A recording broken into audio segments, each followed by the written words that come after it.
lo que podemos tomar de toda esta experiencia histórica de los guetos y los genocidios es rescatar los valores de la libertad, de la igualdad, todos aquellos que están contenidos en nuestra Constitución y en nuestras leyes, y todo ese sentido humanista profundo que nos deja como enseñanza.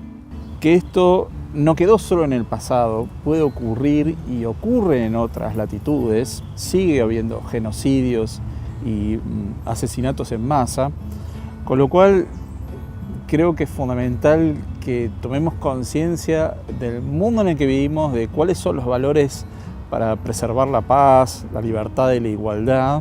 Respecto al lugar de la escuela y pensar estrategias educativas para evitar un genocidio, bueno, la escuela obviamente es fundamental por varias razones. Y ahí es donde de alguna forma también nos podemos preguntar por las lecciones de los genocidios, en el sentido de qué es lo que podemos aprender históricamente de estos casos, al pensar cómo tuvieron lugar, por qué se desarrollaron, por qué el mundo observó y no hizo nada, y diferentes cuestiones. Es ahí donde podemos pensar nuestras prácticas cotidianas quizás, y es donde la escuela tiene ahí un lugar fundamental. Todo genocidio comienza con la construcción del otro, y ese otro que obviamente se vuelve negativo y a la larga es el grupo a ser exterminado. Y entonces resulta interesante pensar cómo vamos construyendo nuestra cotidianeidad y nuestra escuela justamente a ese otro, que de alguna forma la construcción del otro es parte de nuestra cotidianeidad y es parte de la construcción de nuestra propia identidad. Pero ahí está la diferencia, qué sucede cuando ese otro se vuelve en un otro negativo. Y quizás para pensar estas lecciones en la escuela no hace falta llegar al extremo del exterminio, sino que dentro de todo genocidio también podemos ver de qué forma estos grupos tildados como negativos son hostigados. Y estos problemas también se ven en las escuelas cotidianamente. Y digo, me parece que muchas veces pensar en estos genocidios y cómo se van construyendo nos tienen que tener alertas como docentes y a los estudiantes también para poder pensar y estar alertas a que esto no se reproduzca en el aula.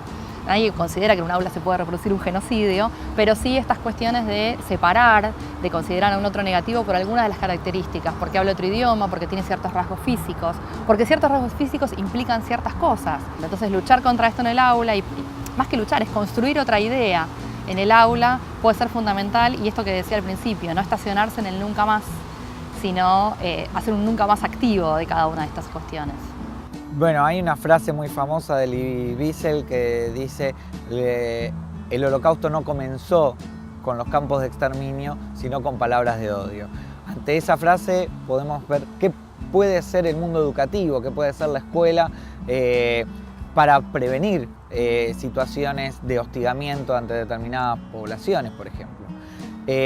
Esa frase de Elie Wiesel lo que nos hace reflexionar es que hay un camino al genocidio, que se empieza a construir con palabras de odio y que, como dice también el mismo autor, se pavimenta con diferencia. Es decir, el odio son las piedras del camino y el pavimento es la indiferencia. ¿Cómo podemos bajar esto a alumnos de las escuelas? ¿Cómo podemos trabajar? Bueno, sabiendo que toda discriminación, todo acto de odio, todo señalamiento ante el diferente, ante una población determinada, es una piedrita más que puede contribuir a un camino hacia el genocidio. No toda manifestación de discriminación es necesariamente un acto genocida potencial, pero sí hay que estar alertas, hay que tener cuidado, hay que educar en la convivencia, hay que respetar la diferencia a pesar de lo que nos pueda producir esa diferencia. Tenemos que aprender a convivir con otros seres humanos que viven la vida diferente, que respiran una cultura diferente, y ese ejercicio sí es una función esencial de las escuelas. Es por eso que las alertas tienen que estar muchísimo antes de pensar en campos de concentración y exterminio.